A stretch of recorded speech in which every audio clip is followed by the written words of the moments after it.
Hey everyone, and welcome to Chef AJ Live. I'm your host, Chef AJ, and this is where I introduce you to amazing people like you who are doing great things in the world that I think you should know about. Today, we have Nick Davoren from local Spicery, who makes my very favorite SOS-free spices, and he's going to be doing a cooking demonstration featuring some of his favorite salt-free spices, and he's going to be making some Georgian dishes, meaning the country, not the state, and he's going to be making a Georgian eggplant and a bean and walnut and spice dish. And please welcome him to the show. Thanks for coming back on. Thanks for having me, AJ. It's great to see you. Well, it's always great to see you. I always love your combinations because the spices you have, I mean, I'll be honest, until I met you, I didn't know about half of these spices. Well, then as we move on, I hope to be able to confound you yet more. Yeah, you're like a sommelier when it comes to spices. You know more about spices, I think, than anybody I've ever met. And people are seeing us for the first time. I heard about you because I had heard about a pepperoni seasoning, and I'm vegan for 44 years. And I thought, gosh, that's intriguing. And then I found out it had no salt, and I ordered it, and it was mind blowing, especially on things like mushrooms. And then we got to know each other, and you became pretty much plant-based, and you made all these other spices for our people, our community. So thank you so much for that.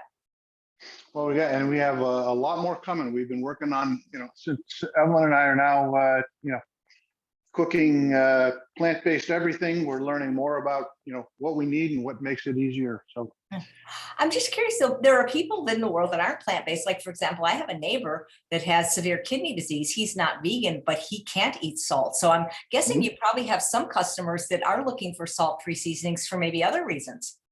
Absolutely. Even before we met, AJ, I had a lot of salt-free blends, and even the blends that I make that aren't salt-free, I tend to go very low salt. And a lot of that was, from my experience with my father as he got older.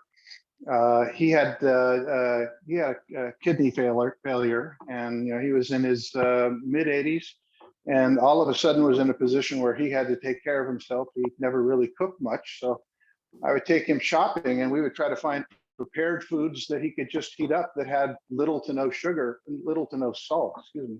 And they just don't exist. And when you start seeing how much salt people put in these foods, it's criminal, unbelievable.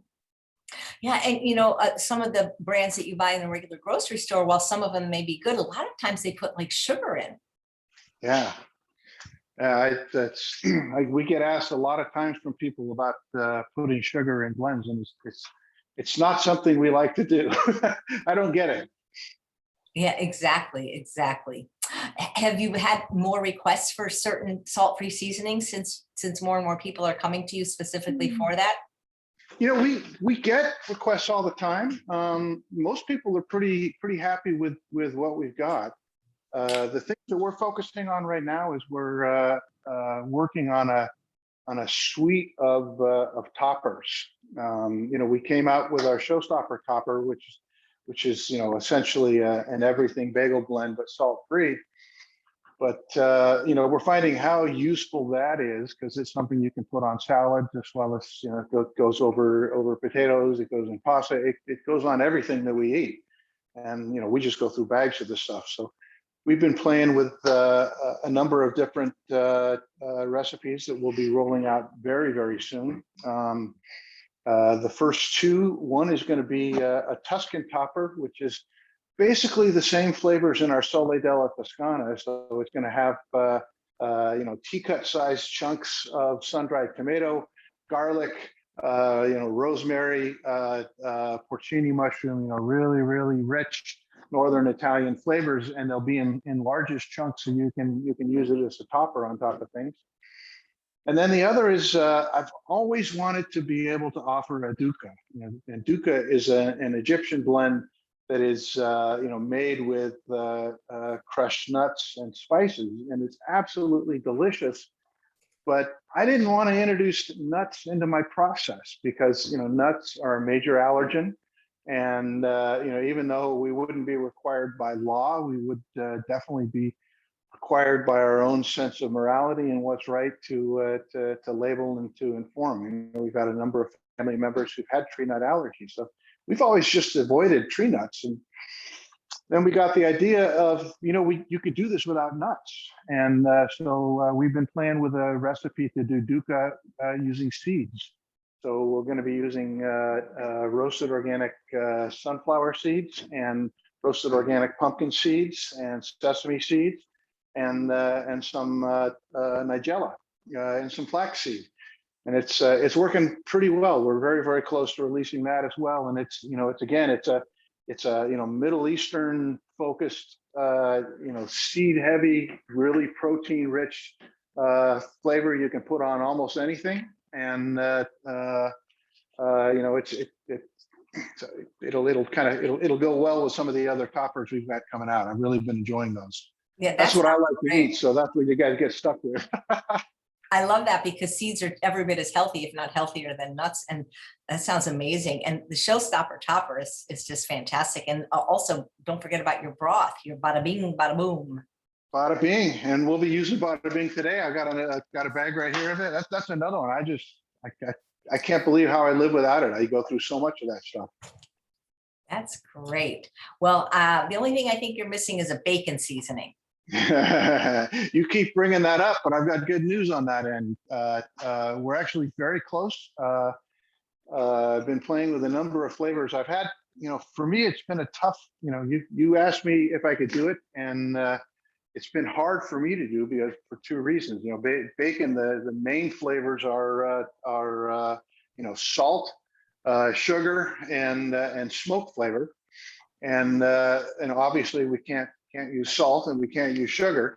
You know, there are things you can use instead of for those, but the smoke flavor was a tough one, and I spent a lot of time trying to pull more smoke flavor out of, you know, smoked paprika or different things that I could get that were smoked. And I finally just decided I'm going to have to give up on one of my you know, long held beliefs, and that is, you know, I don't like using stuff that's that processed, although the product that we'll be getting, you know, it is organic, and it's a, you know, an organic powdered smoke flavoring, and a lot of people use it. But it just makes all the difference in the world of being able to come out with something that tastes like bacon. Yeah, And as you know, I'll be sending a sample to you before anybody to get your thoughts on it. Oh, I can't wait. I'm already thinking what I'm going to make with it. I can't wait because, yeah, you're right. Sometimes you just have to use certain processed ingredients to get the flavors that people are looking for. And it's certainly better than eating bacon. So. Yeah, definitely. But we were talking, we will have a lot of fun with that. My head just starts rolling of all the dishes that, you know, that smoky, salty, sweet flavor of bacon. Nothing else will do, and I think we'll be able to do it pretty quickly now. Well, we cannot wait. Well, the spice you're using today is one I don't think I've ever tried. It has a name. It sounds almost like the name of like a famous singer, Khmeli Suneli. Yeah, it's an interesting. It's, you know, I first got connected with Khmeli Suneli just you know, reading about it on the internet and looking at the you know, what goes into it, and started playing with it just for fun. You know, for me, I view spices. It's kind of a way to travel without having to travel. You can connect with the culture and experience what other people and other cultures experience in their lives without having to get on an airplane. And I made it, and it was just so extraordinary that I knew that we had to offer it as a product. What I love about Khmeli Suneli, a number of things. One is it is one of the most authentic spice blends that I can think of. And what do I mean by that? Well, the ingredients to Khmeli Suneli, almost all of them, really all of them are native to the area around Georgia. And you know, you might think that's not surprising, except that Georgia is right in the middle of the Silk Road, the Silk Road. So for like 4,000 years, spices were being traded through Georgia, and they had access to every kind of exotic spice you could ever imagine. And yet the people of Georgia still held on to this very humble, very subtle, but incredibly delicious blend of herbs and spices. And when you try it, you'll understand why. Nice. I'll jump right into it. I'll tell you what's in it, and I'll tell you what it is that was so extraordinary about it that caught me. The main flavors to Khmeli Suneli are two things that most people don't have a lot of experience with. It's primarily a blend of herbs, and it's really driven by the flavor of this stuff, which is summer savory. And you'll see summer savory is it's a pretty common ingredient in a poultry seasoning. It's one of the main ingredients to making an herb de Provence. If you're from Canada, the Atlantic coast of Canada, the whole Acadian region, savory is probably the most common herb used there. But for the rest of us, we're not really exposed to the flavor of savory. And it is amazing. It's very closely related to thyme, to peppermint, to rosemary. All of these really, really big, highly aromatic herbs, and savory is no disappointment. It's got a very, very big, robust aromatic quality to it, and it's absolutely delicious.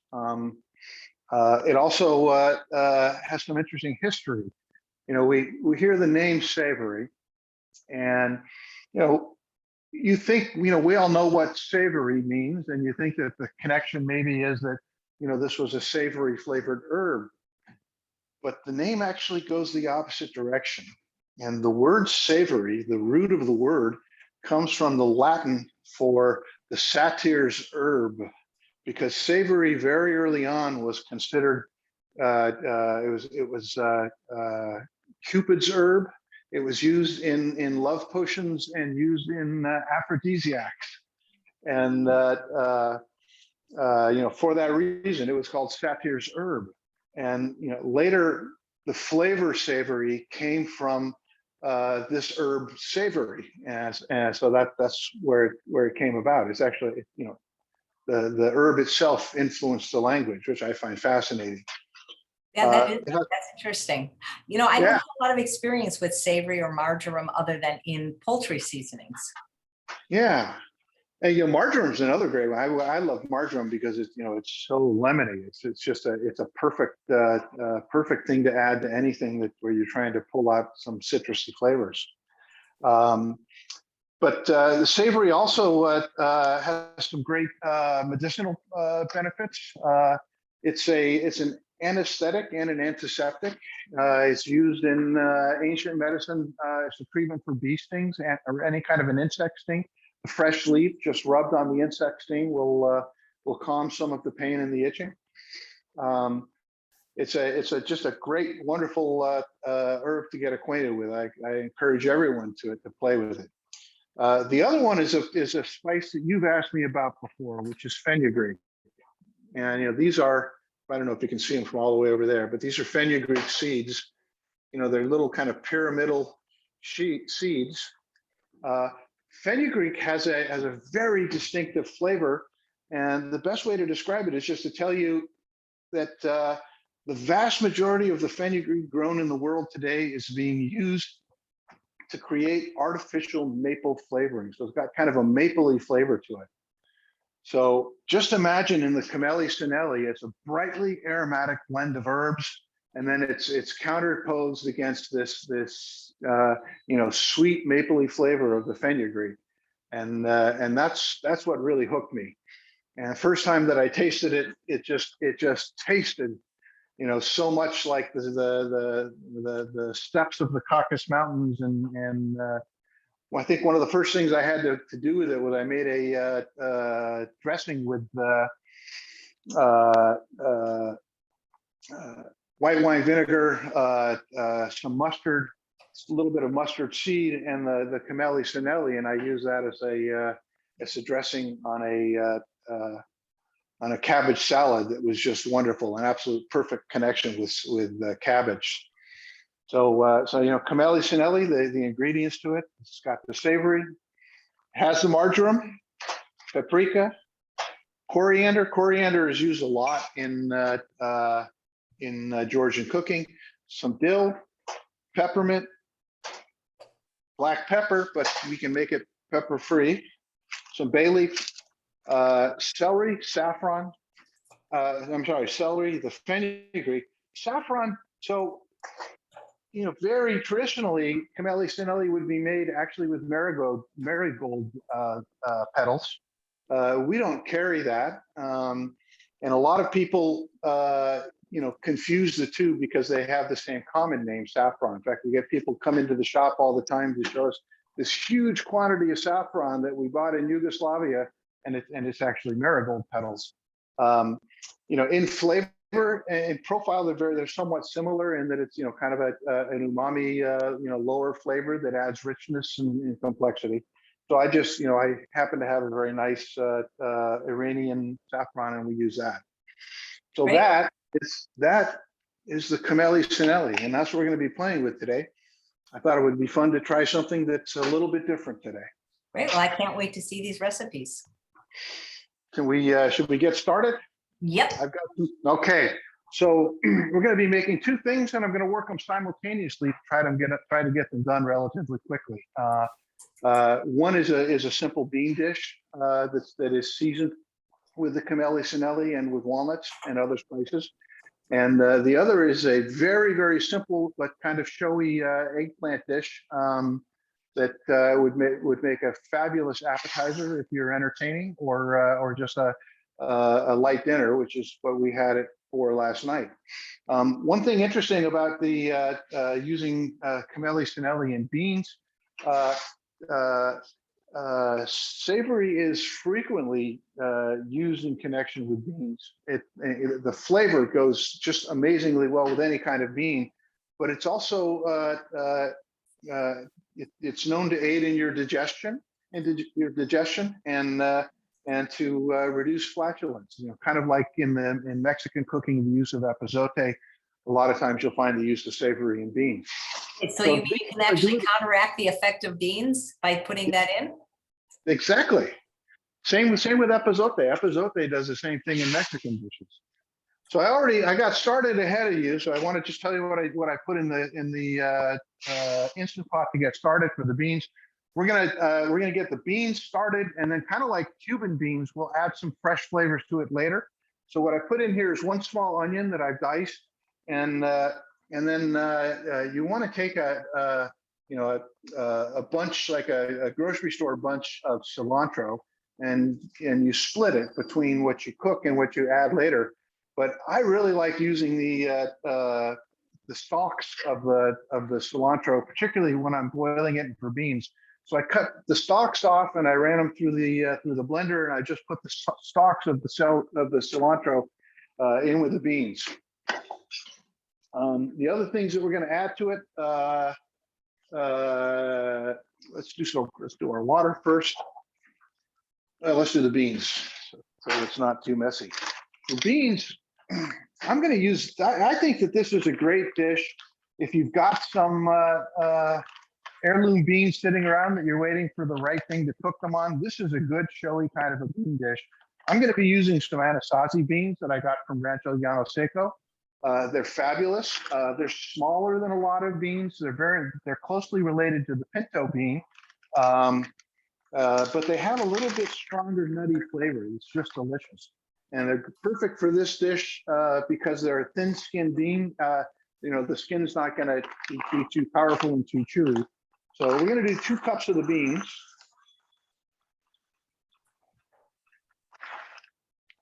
Yeah, let's just do it all.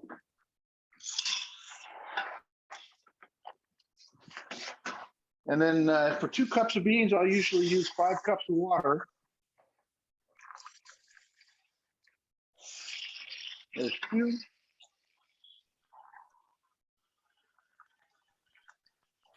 There's 4. 5. There we go, 5. And then again, this is, part of what I do regularly now. Just to add some depth of flavor to it. Now, a lot of times with beans, you'll use stock if you've got it. I'm just going to add 3 tablespoons of the bada bing bouillon.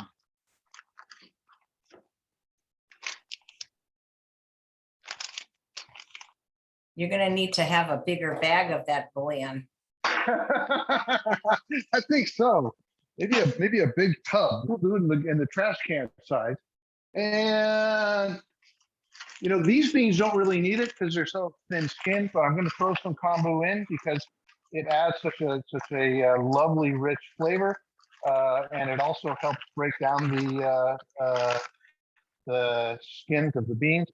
This is smaller than normal pieces that I just happen to have after putting them together. So this is about the equivalent of 1 sheet of kombu. I'm going to put it in here. And, usually beans like this, I'll cook them for 20 to 25 minutes. Let's just split the difference and do 22. Sound good? Sure. Yeah. That's the one thing about the pressure cooker. Always makes me put my glasses on to make sure I've got it on seal. And steam.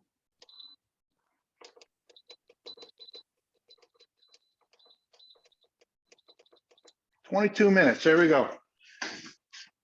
And so let's move on to before I think in terms of timing, the eggplant's going to want to cook for about 15 minutes. So maybe I'll just start the oven right now. Get it on. We'll get it heated up. And while we're waiting for it, I think we'll saute some onions. The onions are going to go as part of the fresh part of the flavoring on the beans. So let's just go ahead and get that out of the way. I use 1 small onion in the pressure cooker, and I'm going to cut up another small onion, which we're going to saute, and that goes in later with the beans. And where's my ancient knife? Here we go. If we wanted to, could we use canned beans if we were really, really lazy? You could, but you get so much flavor out of cooking them with the onions and the cilantro. I would say for this one, you probably want to go with the cooked beans. But you could saute some onion and add it to cooked beans, and then if you maybe sauteed the cilantro with it, that would work.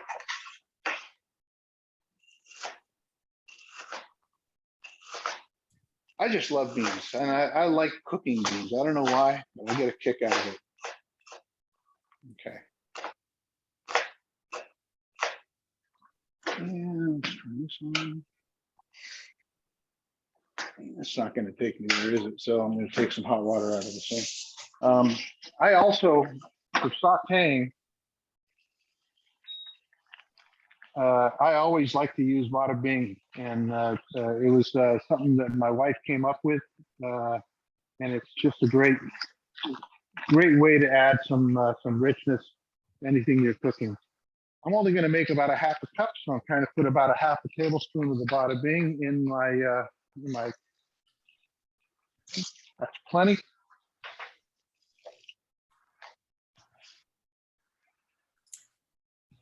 Who comes up with the clever names for your spices? Different people. We love that part of the process probably more than anything, and we like throwing different ideas around until we come up with something that sticks. So it's an iterative process. In the case of the Showstopper Topper, we actually put out on Facebook asking people for suggested names, and it was Tammy Kramer that suggested Showstopper Topper. Wow, I had no idea. You should maybe have contests to name your next spice. We may do that. Yeah, maybe we'll do that with the bacon. Yeah, because we want to have it like more vegan friendly and less pig. Yeah. Oh. Yeah. There we go. Moving here. That's pretty good.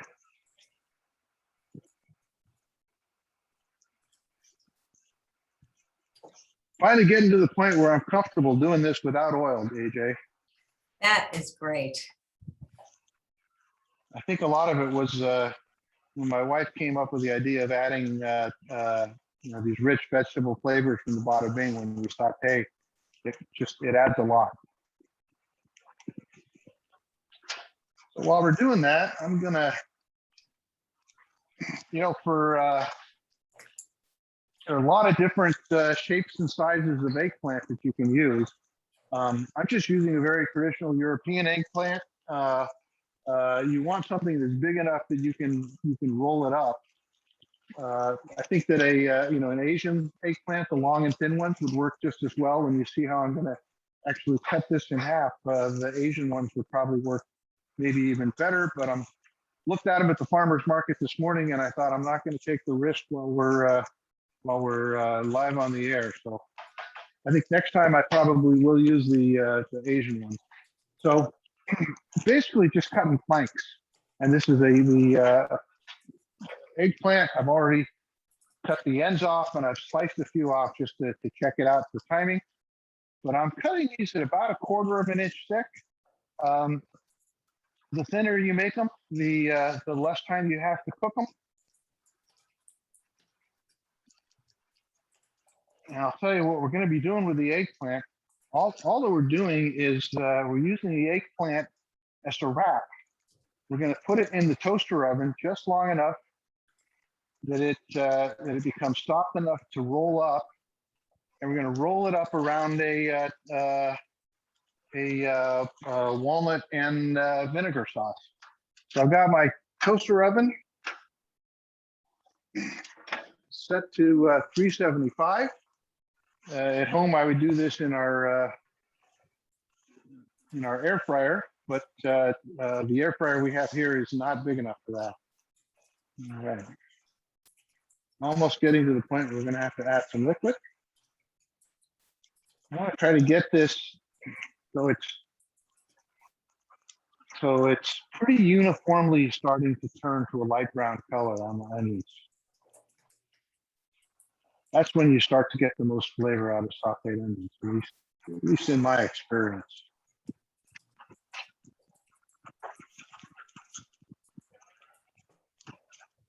Only thing, and I know you gave me the reason why it had to be, but especially like with the cassia cinnamon from Saigon, which I love, I can't sprinkle because you won't put those little things on top.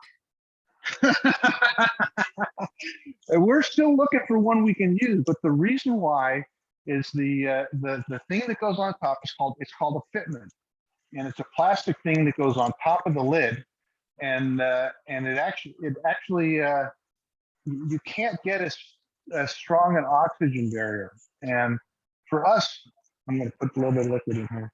For us, the whole reason why we exist as a company is to get people the freshest flavors, the really, really freshly milled flavors of spices.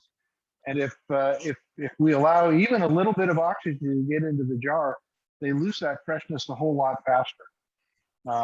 And we've talked with the company that manufactures our jars, and they don't know of anything that you can use as a fitment that would not come between there's a seal inside the cap that's made out of plastisol, and we even when you're looking to you never think about this when you open a spice company, but you have to look at things in ways you never did and have to say, oh well, but I don't want plastic because of BPA, so we had to find a place that could manufacture it with a BPA-free plastisol seal, and we found it. But that perfect seal that it gets on the top of the lid, you're basically breaking that seal by inserting the fitment in between the lid and the jar. Okay. Just a second longer on this.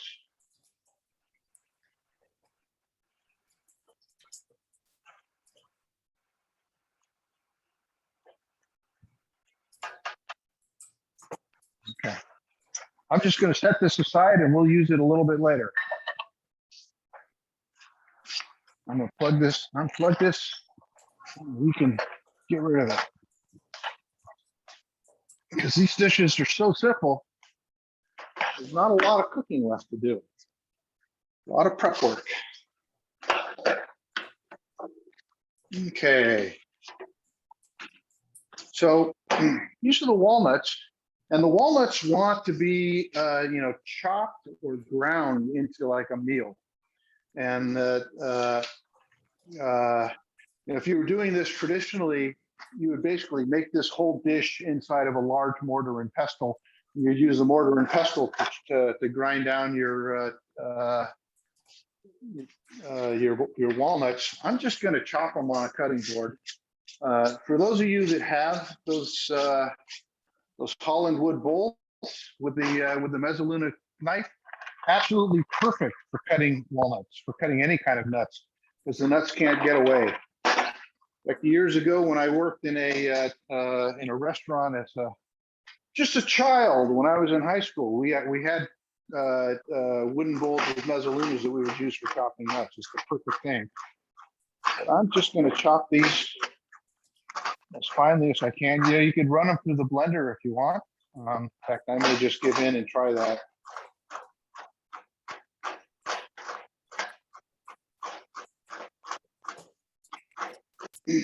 So this was a half a pound of walnuts, which I'm dividing into two, one for each recipe.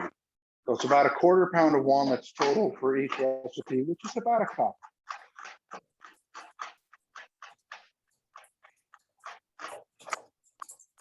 And for the eggplant, the walnuts actually are the heart and soul of the whole dish. They hold the filling together and provide the bulk of the flavor.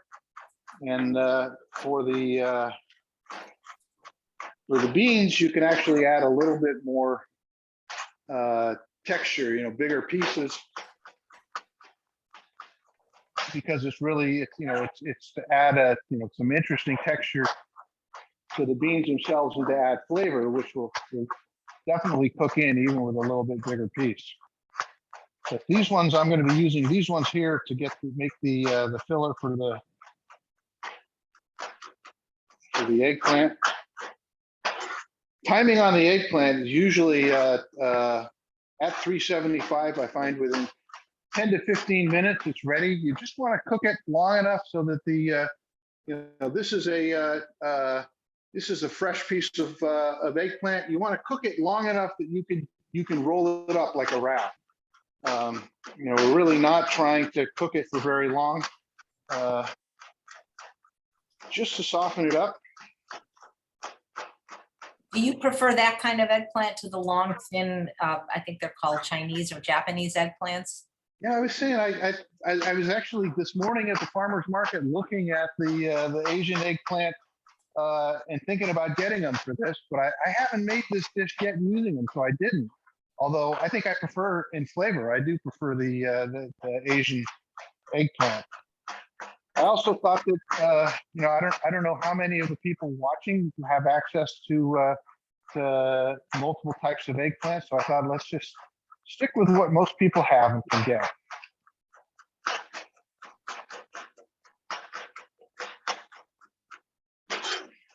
I find I get so dependent on what you can get at the farmer's market. It's amazing how that just drives your life. Okay, we're getting close. Have you ever used an air fryer? I love doing eggplant in the air fryer. Yeah, I was saying I probably we have a big air fryer at home and I have a small one here. The small one's not quite big enough to lay the eggplant out. Otherwise, I think I would.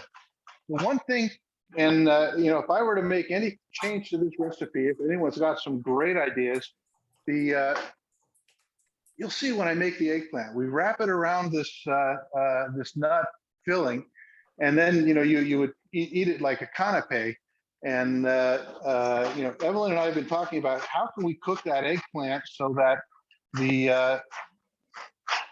outer surface of it, the cortex of the eggplant, doesn't get dry and hard, and we haven't really figured that out.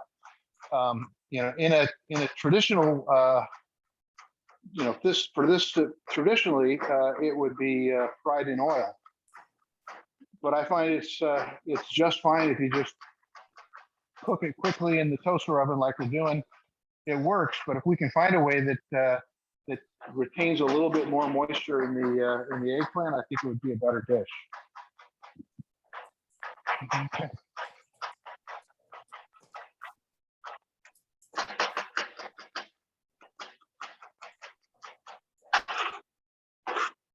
That's good enough. Nick, do you put these recipes on your website as you make them? We will put these up on the website when this show airs, which I think is the 10th of July. But yes, what you'll find when you're surfing our website, if you look at individual spices, most of them have 2 or 3 recipes that are linked to them that you can click into.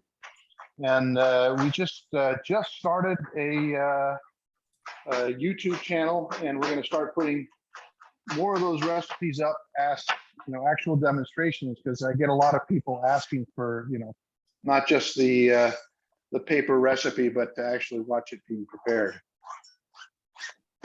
What's the name of your YouTube channel? Just Local Spicery. All right. How did you name your business? That's a good question. So the word spicery, it's actually a real word. And if I throw at you some other words that are similar, maybe you'll start to understand what it means. I mean, what is a treasury? And what is an armory? And what is a scullery? Those are all words that we use in common usage today, but they all come from Middle Ages. And in a household in the Middle Ages, they would have an officer assigned to be responsible for taking care of their armor, and it would be retained in a structure called the armory, and the whole organization would be called the armory.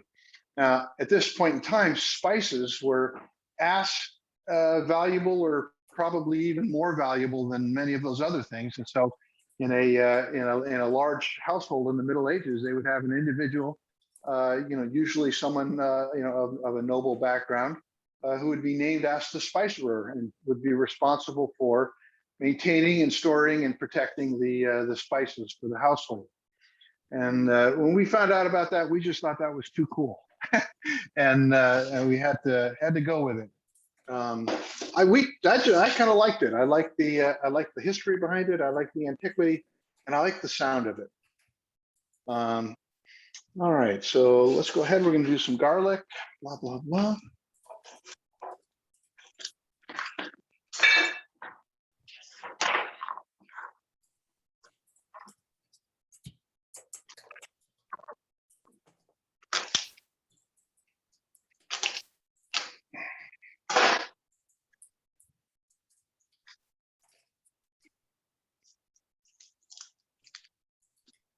Spicerer kind of sounds like a sorcerer. Exactly. Exactly. But the more that I learned about the way that the word was used, the more appropriate it felt, because the word spicery in literature sometimes is used just to refer to the entirety of the process of using spices, including sourcing them and storing them, which is how it was used by Shakespeare, and I can't remember which play, but he referred to the spicery as the entirety of the process and the use of spices. But it can also simply be a place where spices are stored, which is in a lot of ways what we are right here. It's a fun, lovely word. And then the word local, for us the local was really important, and that we wanted, in imagining what this business would be, we didn't want it ever to be so big that people didn't feel like they had a a direct connection with us and with what we do, and that we're somehow local. Over the last year, we've become more internet based in our stores, but I still feel like a lot of the people that buy our product from us, I can't tell you how many calls I get a day from people that are, using our spices or on the website, looking at things and looking for advice. And we try to be as accessible as possible and make ourselves as local as we can feel. All right, so that's just 3 cloves of garlic. And we're going to add some milled coriander. Not much.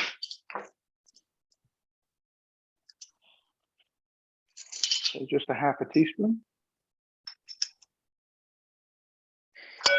So these measuring spoons are great. They're long and thin, and they fit inside of a spice jar.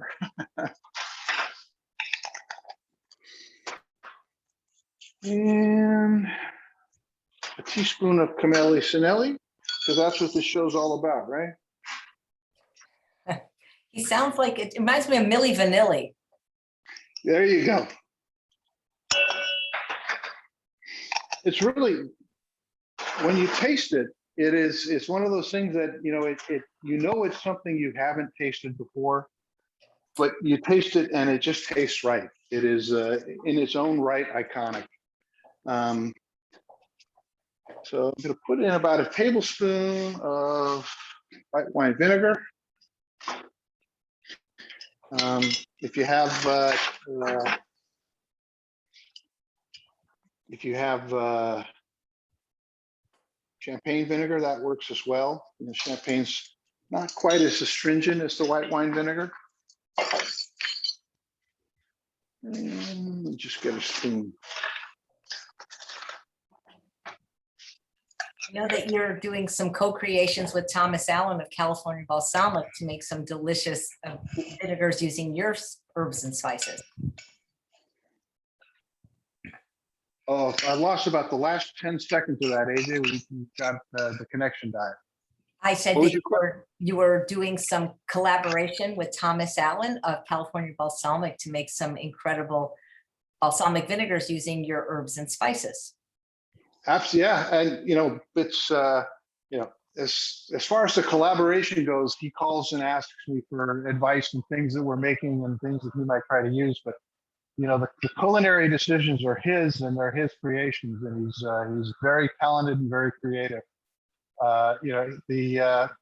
He makes one of his balsamics in which he blends our Sole della Toscana with our Italian herb blend to get a really, really rich herby Italian flavor, plus the tomato and garlic. Did a very nice job on that. He's one of his newest products is Persian Lime, and he uses our freshly milled Persian Lime, which is one of my very, very favorite products. If I were to put a list together of the top 10 spices you're not using now that you should be using, Persian Lime would definitely be on it. So as far as, I'm going to bring this up to the camera so you can see. This is the walnut filling for the eggplant. It's very dry right now. The only liquid that's in there is just a scant tablespoon of vinegar. So I'm heating up some water, and I'm just going to drip a little bit of hot water in till I can get it to the consistency that it will work as a filler. And we're done here. This is good.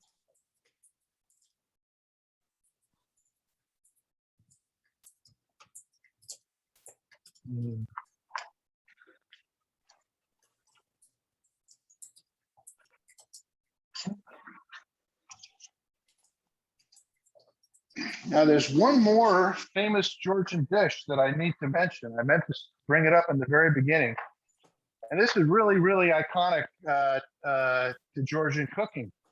And it's a plum sauce that's called Tkemali, and it's spelled Tkemali. You can buy this stuff. It is findable on Amazon and at other stores. But my wife makes the best Tkemali in the entire universe, and so I'm going to be using hers. We also will be posting on our website and through you her recipe for Tkemali. It's a very simple recipe, and it's not. When I tell you plum sauce, you're probably thinking like a Chinese plum sauce or like a plum something sweet. This is not sweet. It is a very, very sour flavoring. In fact, a lot of recipes will say if you don't have the Tkemali, you can use lemon juice instead. So think it's a very, very sour plum flavor, but it's got that fruity background to it. And I just love it. I love the acid flavors, and sometimes I get a little bored of using the same ones again and again and again. So I'm just gonna put, like I said, a little bit of hot water in here just so it holds together. You don't want it to be runny at all. That is just about right. Okay. Okay, so these are 3 slabs of the eggplant, and what I'm going to do is I'm going to put about 2 to 3 tablespoons of the walnut sauce on each one.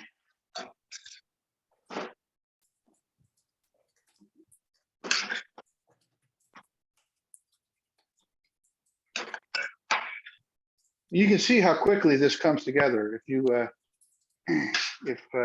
get a phone call and the Duchess is on her way to tea, this is something you can whip out relatively quickly and feel pretty good about it. So now all I'm going to do is just roll this up like it's a wrap. And let's get a dish for it. When was the last time the Duchess came? Oh, it happens all the time. Well, I mean, not so much during COVID, right? There we go. You can see these little roll-ups. They're beautiful, they're elegant, and they're delicious.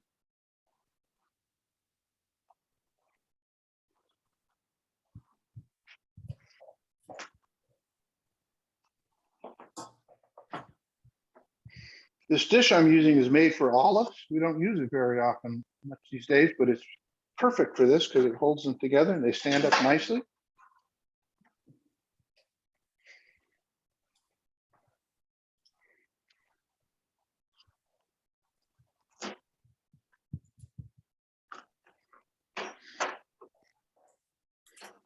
Evelyn just walked in to make sure I'm not messing it up. She's waving.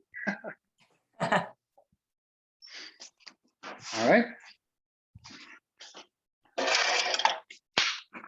Yeah, I'll get a paper towel just to wipe up a little bit. So I put a little bit of vinegar in the nut mix, but we're gonna add just a little bit more acid flavor to it as we garnish it. And I'm gonna do that 2 ways. The first one, I'm gonna do it this way. Pomegranate seeds, beautiful. And they have that great fruity flavor. The Khmeli Suneli, it just loves fruits. It just connects with fruits in a way that nothing else does.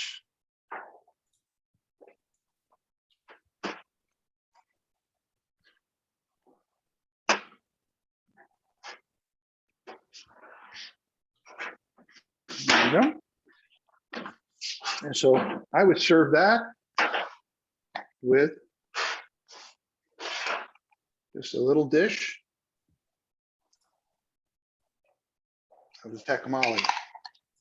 So that's our first dish. That's the beautiful, isn't it? I'm going to bring the camera up closer just to show it.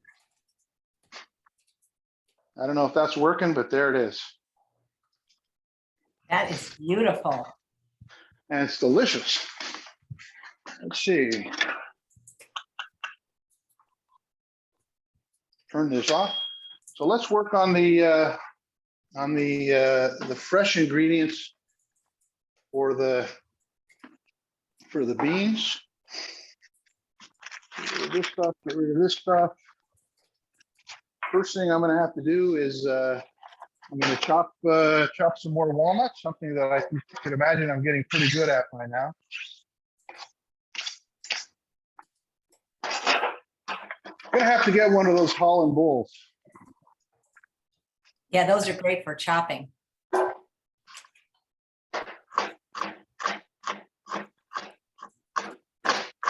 So again, and this is kind of like a recurring theme in Georgian cooking, and that is, walnuts and fresh herbs. In fact, the whole region, if you take Georgia down through Iran and up through the Caucasus, you'll find the importance of fresh herbs in all their cooking.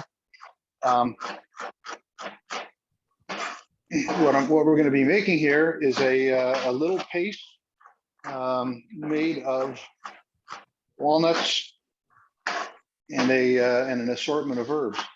One of the interesting things about herbs is if you ever read ancient recipes, like from the Middle Ages, frequently they won't tell you, as far as seasoning, it would simply say herbs, and it's because herbs were something that you would either go out and wild harvest whatever happens to be growing, or if you have it in your kitchen garden, a lot of times you would just have them already kind of combined in the garden, and you would just go grab a handful of whatever the herbs are in the garden, and that's what you use. Not like today we get so into the recipe of, well, how much marjoram and how much thyme. That's the bad phone. But the sense of herbs as being just something from your garden, or something that you harvest out when you're out in the out, and those are your herbs. So it's particularly when you're using fresh herbs, I think it's not terribly scientific what you use. You kind of rely on some basic ratios. In this case, the herbs that we're going to be using are primarily cilantro, probably about 2/3 cilantro. And then I just want to fill in some other flavors behind it. So I've got some peppermint. I'm only going to use a couple tablespoons of that. And then I thought, I had a head of celery in the refrigerator. So we're just going to pull the celery leaves out and use that as one of our herbs, which is, celery leaves are great. They actually they're a lot more of an aromatic scent than I think you might realize. They're bright and tangy and flavorful. And I think that's going to be good. Like I said, I'm going to let this one be just a little bit chunkier, because it's just going to go in the beans.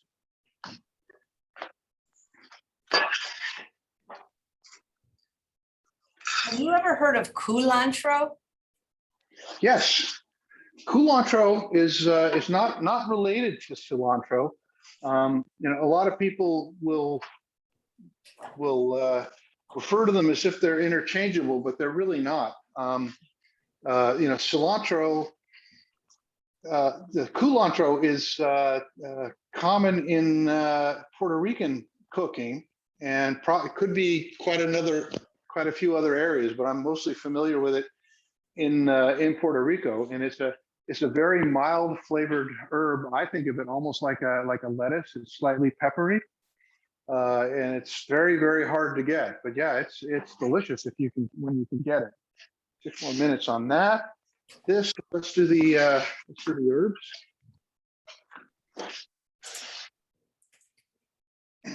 So I told you for the beans, I cut the stalks off the cilantro, and I ran that through the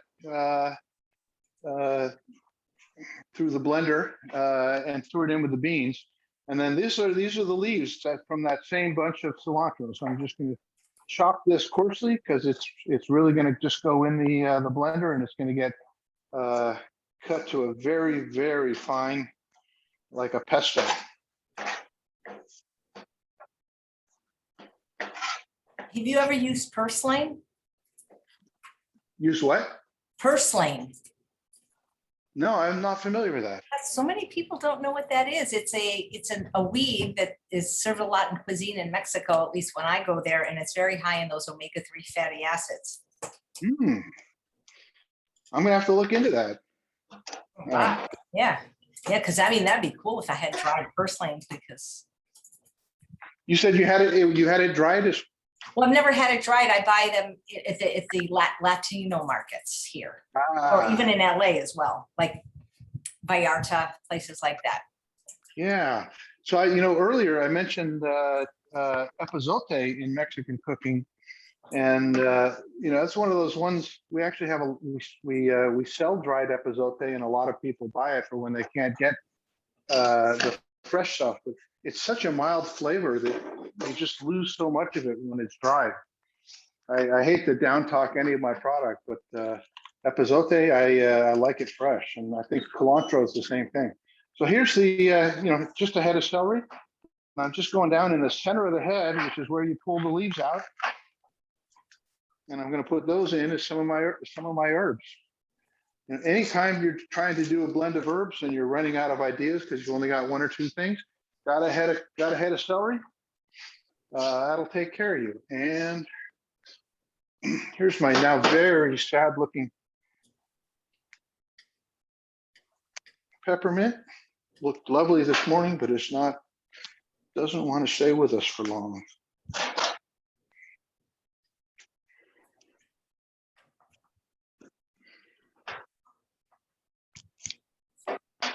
Am I missing anything? Onions. No, we're good.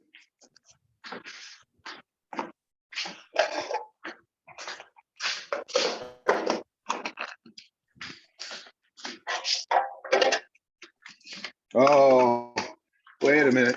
I am missing something important.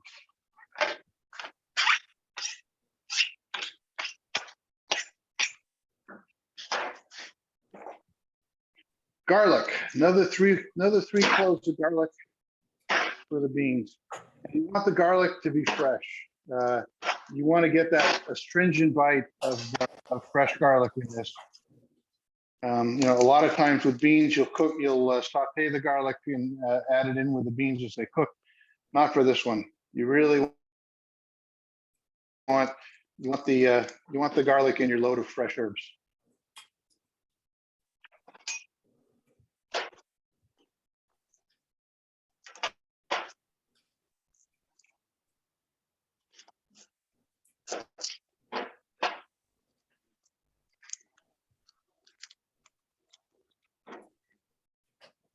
There we go. We'll throw this in. Sorry to turn my back on you, but I don't have a plug on my, I probably do. Let me see.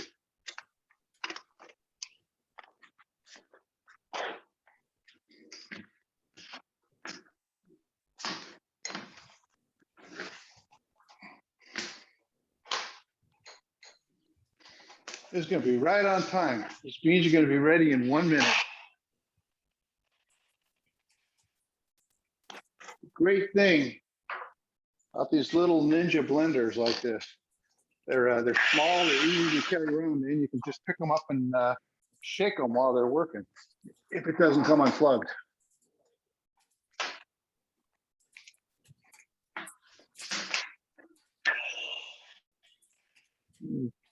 So this, push this down a little bit.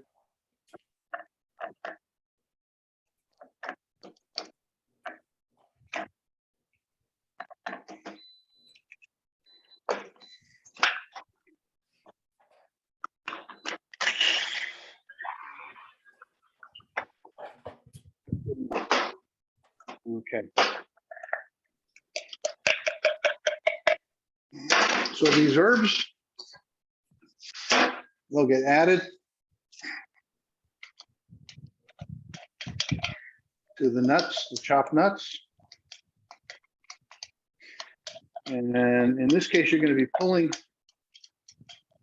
moisture out of the herbs and into the nuts, and it'll start to form like a slight, almost like a paste. There you go.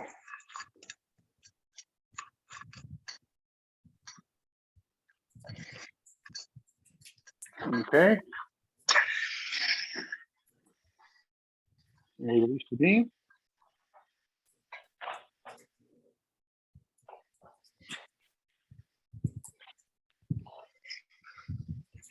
And let's not forget the onions that we sauteed earlier. I'm just going to put them right in here on top of the fresh herbs and the walnuts. And this really is going to be kind of the main flavoring profile that gets layered on top of those beans.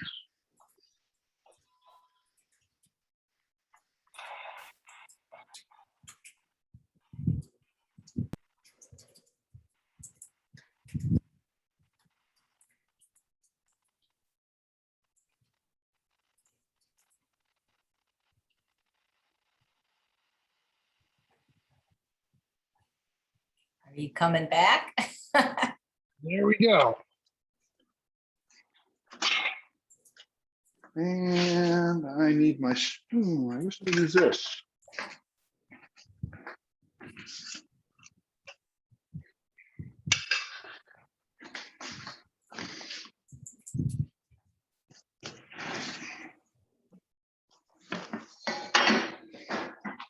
Pull this out.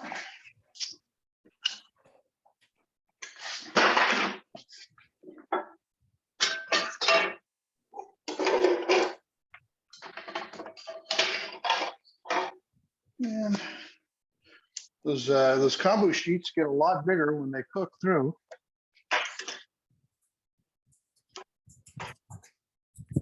Pull those out. They've done their job.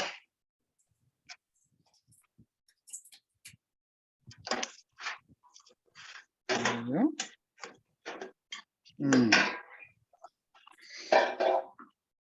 So this smells really good right now, but when you add the fresh herbs to it, it just explodes.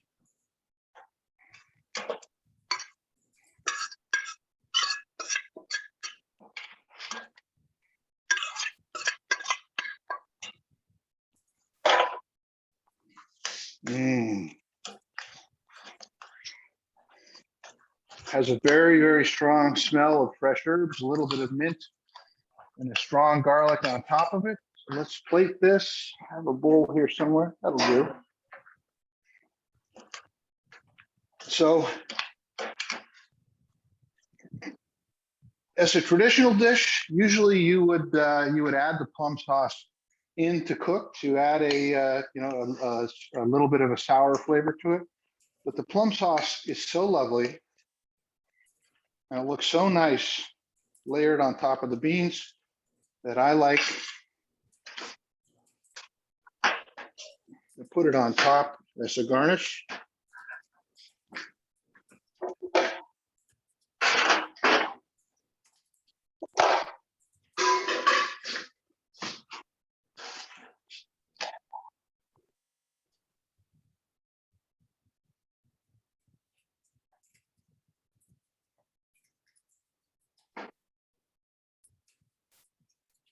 And there you have it.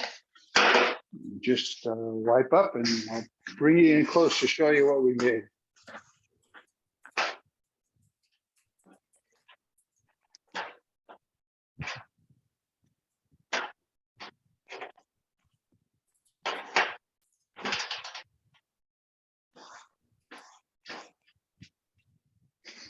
And here we go. There's our little Georgian meal. If I only knew where Georgia was. So Georgia, just imagine its longest border on the south side of Georgia is with Russia, and it's right on the Black Sea. If that helps. Otherwise, we'll just have to go there sometime. Wow, that's really amazing. I mean, I wish I could taste what you made. I wish you could too. We'll have to do this sometime. Do you think you'll ever have cooking classes in your store? So, you know, we were doing them. We have this nice little demonstration kitchen here that works well for it.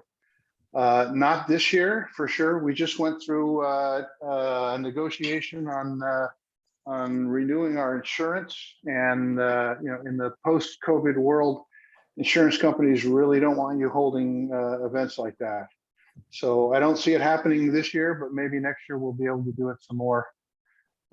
We're you know, we're still constrained in a lot of ways. We're not doing the level of sampling, or as we like to call it, aroma browsing as we used to.